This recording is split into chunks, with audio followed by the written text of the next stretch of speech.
আসসালামু আলাইকুম। নতুন ডিজাইনের রড ব্যান্ডিং হচ্ছে। রড ব্যান্ডিংটা কেমন করে হচ্ছে সেটা দেখবেন। যদি কারোর অসুবিধা থাকে ভিডিওটা পুরো দেখবেন, পুরো শিখতে পারবেন রডটা কিভাবে ব্যান্ড হচ্ছে। দেখুন, পুরো ডিজাইন করে এই রডটা ব্যান্ডিং হবে। যেভাবে ডিজাইনটা আছে, প্রথমে ডিজাইনটা দেখেছেন কিভাবে ডিজাইনটা আছে। বেলকনি ডিজাইন হচ্ছে, প্রথমে একটা স্টার্টিং হয়েছে, এখনো 3টে বাকি আছে।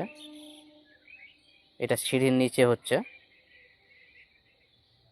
আর যারা শিখার প্রয়োজন মনে করেন আমার চ্যানেলে যাবেন, পুরো অল টোটাল ভিডিও দেওয়া আছে, পুরো দেখতে পারেন। দেখুন রডটা কিভাবে মেলানো দেওয়া আছে, যেভাবে রডটা মেলানো আছে সেভাবেই ডিজাইন আছে, সেম এভাবেই রডটা ব্যান্ডিং হচ্ছে।